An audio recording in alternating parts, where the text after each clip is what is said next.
The House of the 13 Heavens, the Pyramid at Cañada de la Virgen. Join us now as we discover more of the mysteries of Mesoamerica. In Part 1, we uncovered some of the history of Mesoamerican culture in general, and were introduced to several of the structures in the pyramid complex, the ceremonial walkway, and the botanical gardens.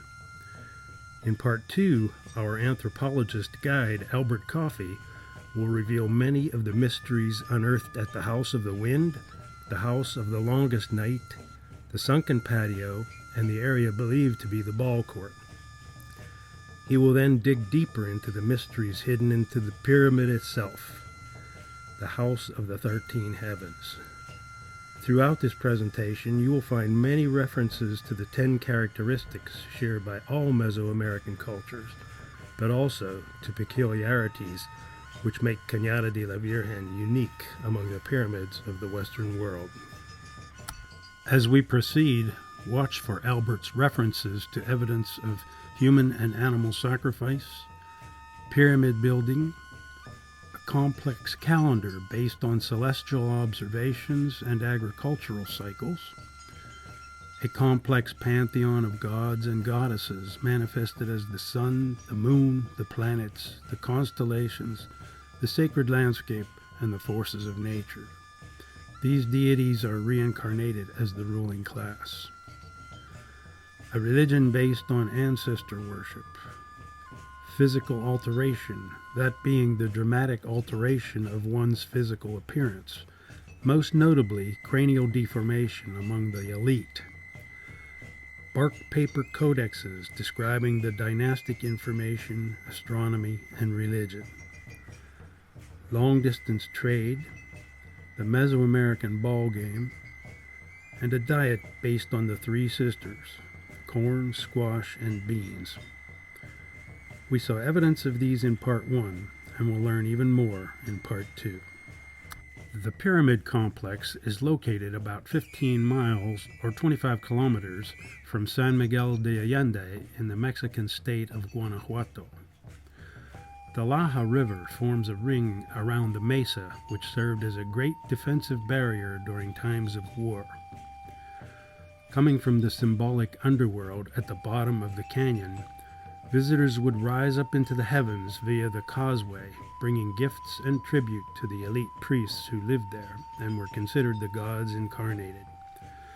An axis of symmetry rises up the causeway through the doorway of the patio, separating the pyramid into two equal halves. The entire site is oriented around this axis of symmetry. The Otomi tribe of the Chichimeca Nation have lived in the valley of San Miguel de Allende for thousands of years.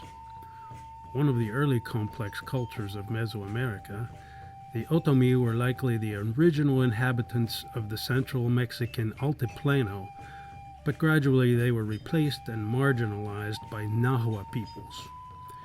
It is presumed that construction at Cañada de la Virgen most likely began after the collapse of Teotihuacan around 530 AD.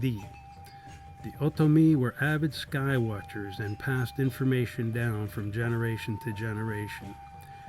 They traditionally worshipped the moon as their highest deity, and even into modern times, many Otomi populations practice shamanism and Nahualism, believing that a human being has the power to transform either spiritually or physically into an animal form, most commonly jaguar and puma.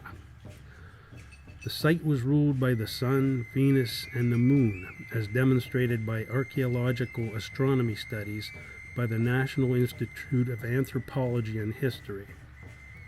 The Otomi used astronomical criteria, religious beliefs, and agricultural cycles in selecting the Laja River Valley for the construction of this pre-Hispanic burial site. Just outside the pyramid grounds is the Museum of Pre-Hispanic Astronomy, where Rosana Quiroz Ennis, head of the Celestial Observation Program, has spent over a decade studying the motions of the heavenly bodies as they relate to the pyramid and the calendar. When you visit, you will hear as Rosana uses light boxes, 3D, and lenticular images to immerse you in the world of Mesoamerican astronomy. We now join our guide, anthropologist Albert Coffey, as he describes some of Rosanna's findings. What we know today as the Aztec Empire. This calendar system is based on the Otomi and the Mexica systems. 18 20-day months. Each name for each month refers to a different phase in agriculture. It's like an agricultural clock. The numbers 1 through 18 match with 20 day symbols. Day symbols are things like eagle, jaguar, flint, movement, wind, reed.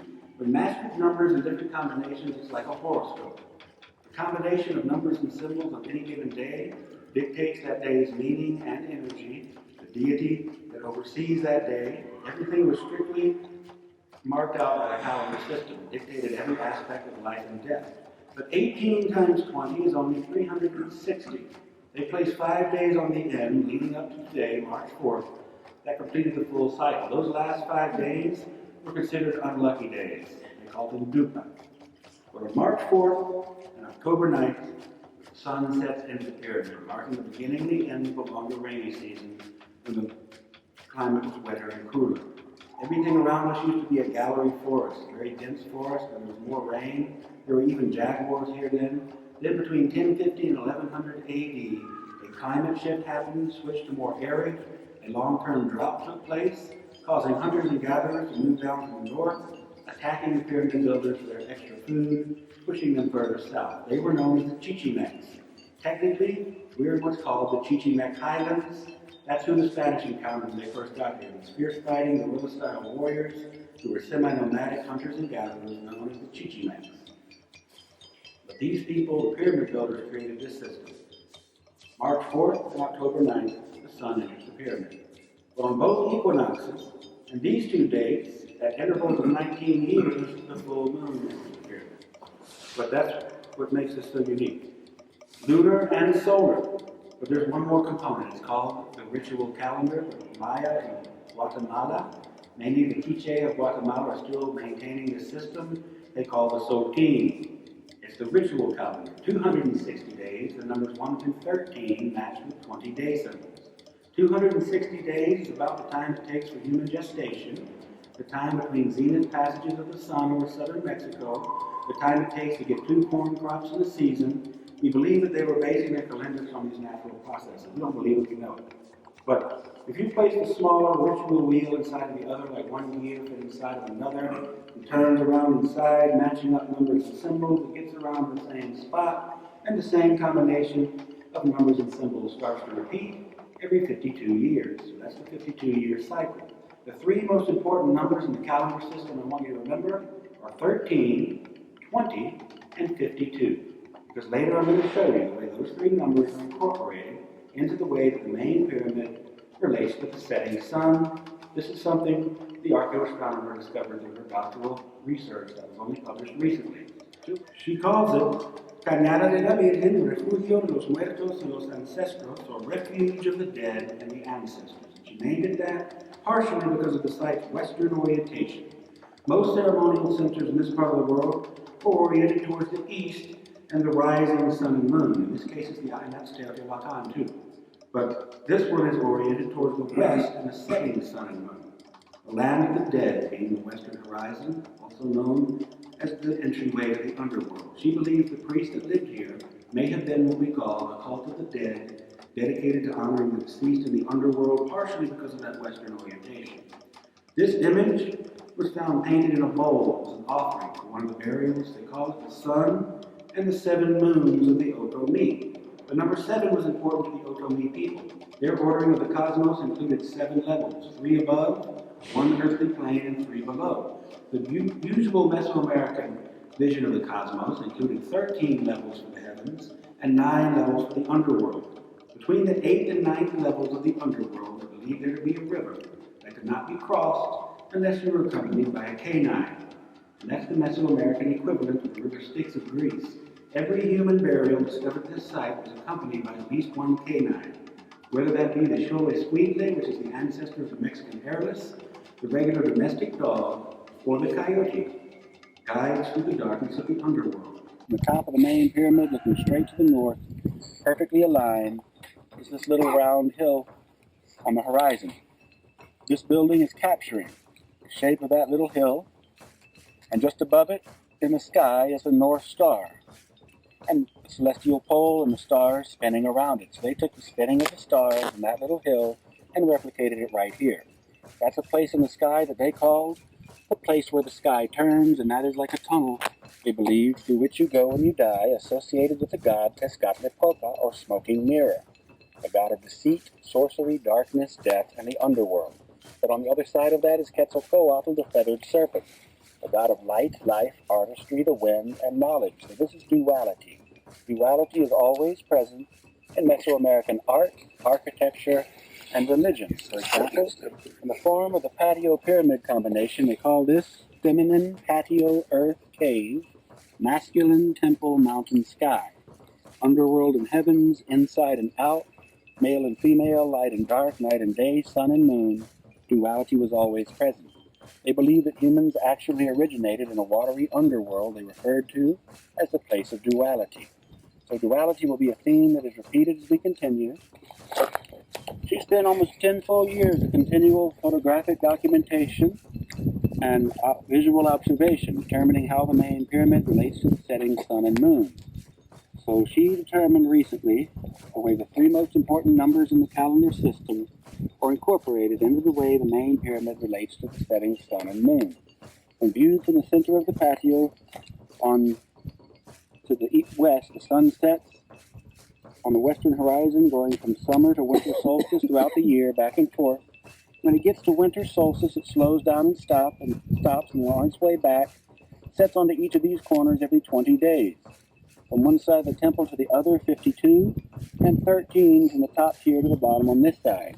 That takes a level of mathematical, astronomical, and architectural genius that took thousands of years to acquire, just to be able to plan this out, much less execute it, without any modern technology whatsoever, is astounding. And if you come back maybe 2 or 3 years from now, the tour will be better, because Rosanna has just begun her study of the path of Venus, Mars. You can see the third phase of construction. Those small bricks would have been another layer covering the entire pyramid, but they abandoned the site by 1050 AD, leaving the third phase unfinished. Everything else you see is phase 2, and phase 1 is underneath all of that. Hasn't even been touched yet by the archaeologists. It's the moment of creation. Their story of the creation of the world is the dark, primordial, silent ocean. The gods convened above it, and the first mountain rose out of the water. The plaza represents the ocean. The pyramid is First Mountain. First Mountain to the Maya is depicted as a turtle, and the turtle's back rising out of the water. The 3 stars that make up Orion's belt and the constellation Orion is the back of the turtle to the Maya. They saw what we see in the sky, but had a different zodiac, mainly animals, and one of those stars in Orion's belt and 2 others form a perfect triangle in the sky, known as 3-Stone Place, or the 3 Stones of the Heart. Still today, in indigenous communities, they take 3 stones, place them in a triangle, light a fire in the center, and place the pot on top for cooking. And that was the family hearth, considered the center of the universe. That spot in the sky is where they believe the first fire was ignited, and the rest of the universe sprang from there. It turns out Hubble telescope and NASA have determined that inside of that triangle there's an abnormally large amount of new stars forming, like a little fire pit in the sky. So did they know about that? And if they did, how did they know about it without modern technology and telescopes? Although that is partially visible with the naked eye on a clear night, it does seem as if they were acquiring a lot of information about what happens in the sky, some of which is hard to explain, and that's why a lot of people refer to this alien contact theory as a way of explaining it. I tend to lean more towards giving local people's ancestors credit rather than aliens. I will briefly address the alien situation again at the end of the tour, but there are some connections that are hard to explain. For example, First Nations peoples of Canada, Indigenous Hawaiians, Northwestern groups in the U.S. Northwest, Northeast, and Southwestern groups, the Cherokee and the Maya have origin stories that link them to the 3 stars of Orion's belt, and many of them share turtle imagery, and that reaches to other parts of the world too. Complex B, the house of the longest night. They don't want us to step on the cement, but if you come this way, it's fine. You can see over to my right, these rooms have been studied and excavated, but we're now standing on an unexcavated room floor. There may be burials beneath us. All the raised area out that way is part of the structure that has not been studied yet. The walls of the rooms went to about right here with a wooden beam ceiling and a thatched roof. So when you were down in the patio, all of the surrounding scenery and noise was completely blocked out, creating an acoustically isolated area for ceremony and a theater for the sky. Across the patio floor, you can see a hole in the wall. It's a drainage canal. On the other side of the wall, there's a groove carved into the bedrocks, guiding the water downhill to the south. Right next to it, they discovered the burial of a child, a female, about 8 years old. They named her the Little Girl of the Rain. They named her that for 3 reasons. She was placed right next to the running water. She had a jadeite butterfly on her chest, a stone that represents water and eternal light, and it was the middle of the dry season. It almost never rains. And as soon as they started digging into her burial, the clouds moved in and it rained for 2 consecutive days, delaying their excavation for several weeks. So they named her the Little Girl of the Rain.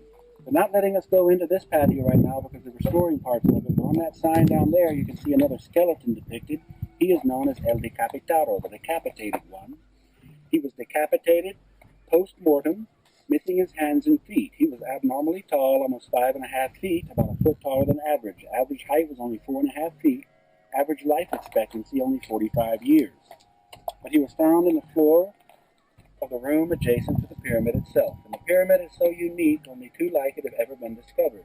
The columns coming from the top would have held up the roof of a sweat bath or a temazcal for purification, for ceremony, combat, ball game, childbirth, as a means of curing disease. There are also rooms built into the sides of the pyramid where priests live, and pits for storing corn. The only other pyramid that incorporates all those elements yet discovered in Mesoamerica is at a site called Etzna in Campeche, Yucatan, a Mayan site. So that's a unique link to the Maya through architecture. The colorful blocks that you see along the western wall, that's first phase cantera, but it's confusing when you look at it because it's mixed together with this light-colored trova, this volcanic tuff from second phase. Because their main objective when they restored that part was to consolidate everything and hold it together to protect what's underneath. So they blended the 2 phases together when they rebuilt it. And that ring of stones on the patio floor is a ceremonial fire pit. We assume that that was placed there by later arriving hunters and gatherers who may have used this as a ceremonial space after it had been abandoned. Because this floor would have been smooth stucco and sealed in perfectly, and one of the reasons is a new theory about the use of these patios that goes beyond the ceremonial function. When they build a museum down at the visitor center, they told me they may put the title on the front of the building that says Cañada de la Virgen, Reflejo del Cielo en la Tierra, or reflection of the sky on earth. Because we believe possibly they may have plugged up that drainage during the rainy season, allowed this to fill with water, and it becomes a water mirror or a reflecting pool. So they could look down at the reflection of the stars and not have to look up, using the building itself, its sides and corners to more accurately mark out the movements of the celestial bodies. The acoustically isolated nature of the patio would have allowed the priest to communicate easily across the patio floor about what they were watching. The ones that are against the idea believe that these patios are too big and that the wind would have caused rippling, making it useless as a mirror. But there is a lot less wind at night, and these walls were built pretty high to block it out. And if you're standing on the center of the patio, on December 21st, the winter solstice, the sun sets into the pyramid perfectly aligned, marking what we call the death of the sun, the setting sun on the shortest day of the year. But that could be referred to as the birth of the sun, because from that day on, the days become longer. So the duality I mentioned is like the yin and yang of the Orient, complementary forces necessary for each other, not like the Western vision of conflicting or battling forces. And now we're headed to the big one. You'd have a seat on this earthen bench here if you like. This was all collapsed and sloping out to that level. When they dug down to bedrock, exposed the first phase foundation.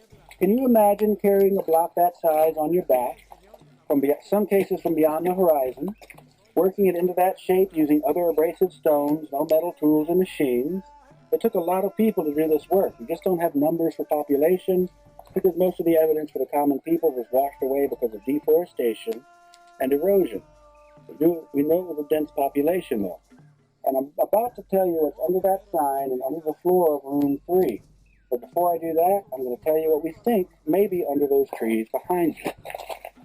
Complex C has not been excavated yet, and there's always at least one ball court on a site like this, so we think that may be the ball court. The ball game was played on a capital I-shaped court with slanted walls, two stone rings turned on their sides at mid-court.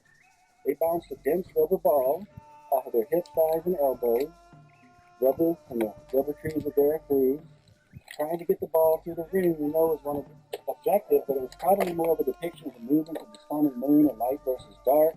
There was a casual version of the game played in which there was no sacrifice, and a more formal version in which there was a beheading at the end. Some people believe it may have been the winner who was beheaded because they were competing for the honor of getting to skip the underworld and rise as a deity. But the most long-held theory is that it was the captain of the losing team, or the player who let the ball come to a stop, as if he had let the sun and moon stop moving. We don't know the original rules of the game, but there is a remnant of it being played on the West Coast. It's called Ulama, and a unique eyewitness account. Bernal Diaz, when he was living in Antigua, Guatemala in his mid-80s, one of the conquistadors that went along with Cortez, wrote an account of his experiences, and he said he watched the game being played. It became obvious they wanted the ball to go through the ring, but it was very difficult, almost never happened, because they had to bounce it through and couldn't touch the ball with their hands. But if the ball did go through the ring, the player who did it got to receive all of the spectators' jewelry as a reward. And it was usually the nobles in their best jewelry who attended the games. So he said he watched the game being played, and the ball went through the ring, and all the spectators jumped up and ran away. They didn't want to give over their jewelry. And now, under that sign, and under the floor of room 3, 11 human burials were discovered, the most interesting being the young warrior, that last photograph I showed you in the book. The child, dressed as a warrior, implements of warfare, human and animal offerings, a very elite person. You'll see just how elite when I talk about a possible connection to the king later. But what turns out to be one of the most interesting aspects of that burial is its gender, because about 10 years ago, the forensics people studying the skeleton in the lab determined it to be female, making it the only female dressed as a warrior discovered yet in Mesoamerica. So you have the female warrior, the little girl of the rain, the woman at the house of the wind, the feminine nature of the sunken patio, which is the most focal element of the architecture, the fact that the main pyramid relates to the movements of the moon as much or more so than the sun. These are all reasons that Gabriela and the team believe the site may have had a feminine identity. If there was a patron god worshipped, it may have been a goddess. Duality would be present, because masculine features are a characteristic of another site they just recently started excavating. The Otomi language is the sister language of Zapotec, spoken in Oaxaca. The Zapotec people are matriarchal. Could these people have been matriarchal as well? That's hard to prove through physical remains, but it worked out perfectly, almost as if it was meant to be. The site's name refers to the Virgin Mary, which is like the Catholic equivalent of the goddess of the moon or the earth goddess. But there's one thing I have to throw out there for you. Gabriela and almost all the teams she hired were female, so they may have been biased, but I think they're onto something, and I'm going to stick with it, because if there had been a male archaeologist in charge, he might not have made those connections. About the climb is not necessarily the case. It was reconstructed to make it easier for us. But that is in the corner is a more typical Mesoamerican staircase. Tall and narrow step, very steep grade. There are 3 reasons generally accepted for this. It makes access difficult for invaders. That's why there's only one doorway into a patio like this. So it's a last stage of defense. If they were attacked and the invaders made it this far, the warriors could get down into the patio and pick them off one by one as they came through. It's like a bottleneck to protect the rulers as the last stage of defense. You turn your foot sideways on the staircase like that and walk either sideways or in a zigzag, like the path of a snake, never showing your front or your back to the ruler.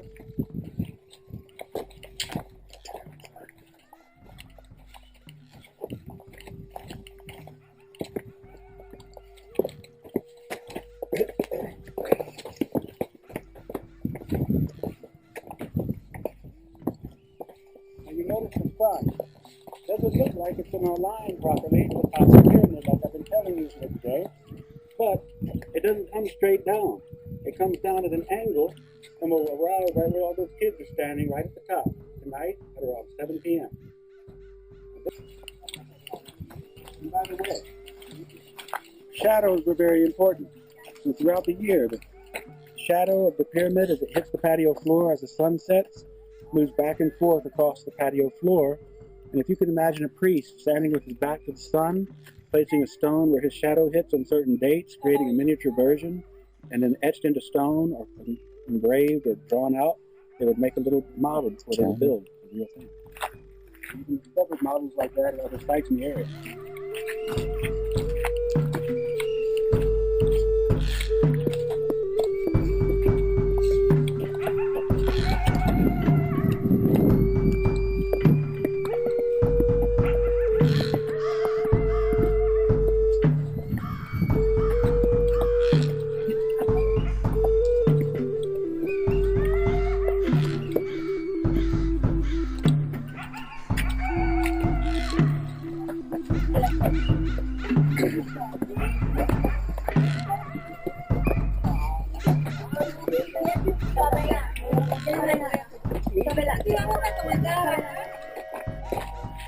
And look, this way the pyramid imitates that mountain on the horizon. You may have seen the way it imitates that mesa on the road, the patio sticking off just like that piece of land. Under the trees at the base of the hill on the horizon is where the other pyramid is located, with a man living on top with his home built out of the stones of the pyramid. The sun sets into that on June 21st from the view from here. That's the little warehouse where most of the artifacts and skeletons are housed until the museum is built. The back entrance for the workers, an eco-friendly bathroom, but it's so far away you would have missed half the tour if you'd gone to it. And the workers who work here did all of the manual labor, excavating and restoring everything you see over a 20-year period. They ride horses for an hour and a half to get here every day. They live all the way on the other side of the canyon. This is the story of ancestral veneration or ancestor worship as it pertains to, it just so happens, the 13th burial discovered, the hierarch. This man was a deified hero, a main god incarnated. The founding father of a dynasty, perhaps, that may have ruled for over 1,000 years. Worshipped and adored to an extent you might not even believe when I tell you. He was killed with an axe blow to the head when he was about 52 years old. Could it be because he reached the end of the cycle? That is a possibility, because that's how rigidly they adhered to their calendar system that dictated every aspect of life and death. But we assume that it happened in combat because of other injuries he had sustained throughout his life that tell us he was a very prominent warrior. He was buried in the floor of this temple around 820 AD, the same funerary event in which the others were laid to rest on the southern platform. This was built recently to protect the painted mural in his burial site. He was killed with an axe blow to the head when he was about 52. Could be because he reached the end of the cycle, but we believe it happened in combat. He also had a broken nose that had healed, a broken jaw that had healed, a deformed rib cage. His ribs had been broken several times. We assume all of this in combat. No legs below the knee. I'll explain an interpretation of that shortly. Human infants surrounded him. He had a dog in his arms, a medium-sized elderly dog that had arthritis. We even know what the dog had as its last meal because a rabbit's tailbone was found in its stomach. He had a bone headdress, pieces of bone carved in the shapes of feathers around his head. That's extremely unique, the only case I've heard of for a bone headdress. He had turquoise, pyrite, obsidian pieces, jadeite, and all of this stuff you see here. Bouquet cups, effigy of a deity, large vessel for storing food or water, food bowls, ceramic bells worn around the ankles that imitate the sound of rain as they dance, an incense burner. This little vessel probably held some sort of hallucinogenic concoction, bloodletting instruments, sharpened bone needles, mother-of-pearl pendant, bracelets, necklaces, jewelry, everything he needed to continue in his role into the afterlife. But what turns out to be one of the most interesting aspects of the burial, or most important, is this dark area surrounding him. That is what remains of a plant fiber bundle he was wrapped in. It's called a sacred bundle. The reason it's so important is because he was placed on the floor of this temple around 820 AD, but he had already been dead for over 1,000 years. He was placed on the floor of this temple, well, carried in that bundle, honored, protected,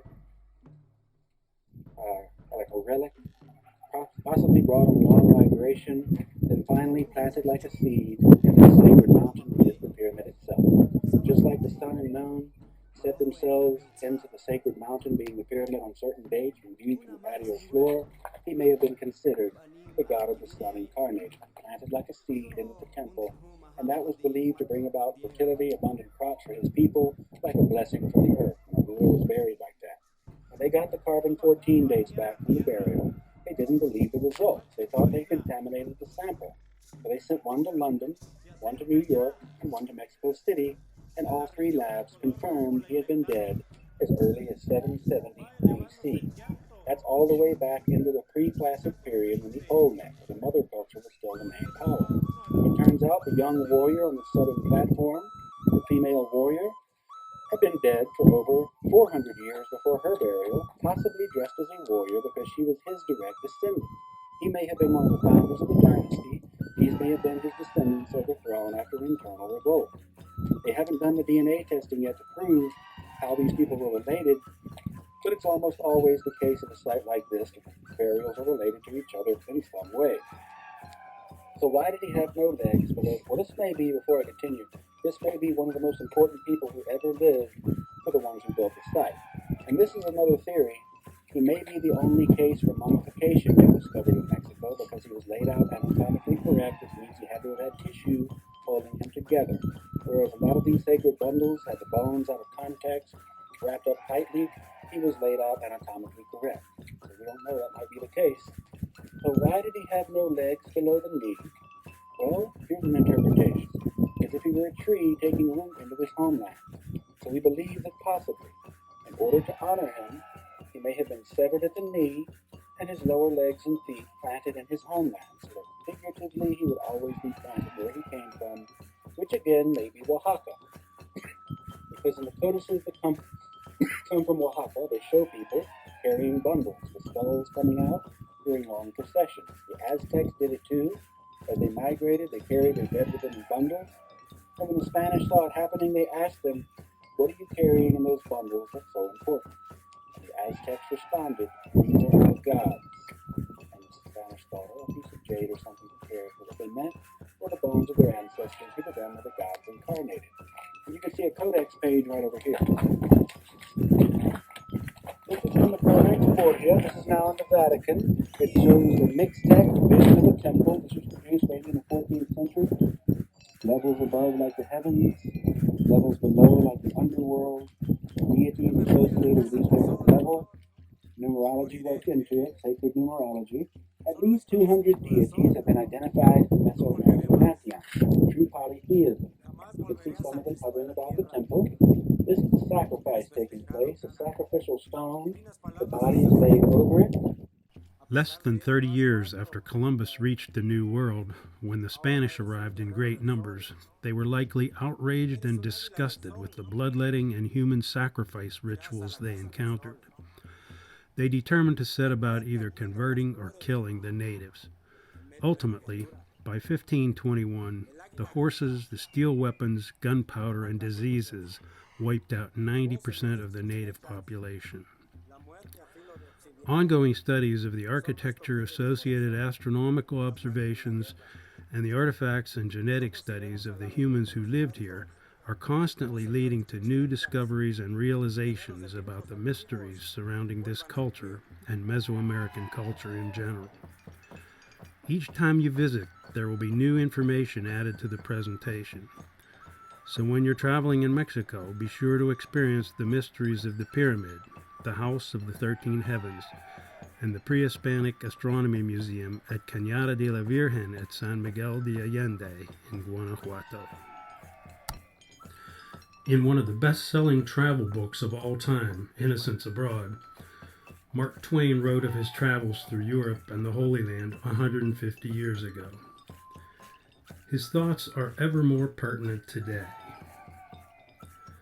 Travel is fatal to prejudice, bigotry, and narrow-mindedness, and many of our people need it sorely on these accounts. Broad, wholesome, charitable views of men and things cannot be acquired by vegetating in one little corner of the earth all one's lifetime.